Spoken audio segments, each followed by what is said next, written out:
कारखान्याचे इलेक्शन काल मतदान पूर्ण झालं, आज मतमोजणी झाली आणि सभासदाने सर्वांनी आमच्यावर विश्वास ठेवून आमच्या पॅनेलला भरघोस मतांना निवडून दिले। त्याबद्दल मी सर्व सभासदांचं मनापासून आभार मानतो।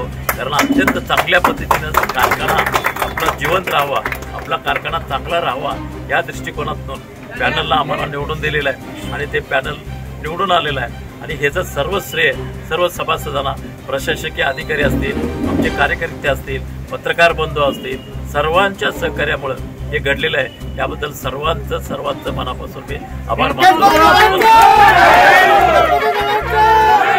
हिताचं काम करण्याची दृष्टी ठेवून आमचं सर्व संचालक बोर्ड अत्यंत सक्षमपणे पारदर्शकपणे काम करण्याची दृष्टी ठेवून जाणार आहे आणि त्यामुळे सभासदांना एक वेगळ्या पद्धतीची जे काही आमच्यावर विश्वास ठेवला आहे त्या विश्वासाला पात्र राहून आम्ही काम करू एवढंच या ठिकाणी सांगतो। पुन्हा एकदा सर्व सभासदांचं, सर्व कार्यकर्त्यांचं, पत्रकार बंधूंचं, प्रशासकीय अधिकाऱ्यांचं आणि आमच्या कारखान्यातील सर्व जे काही सेवक असतील त्या सर्वांचं मनापासून मी आभार मानतो।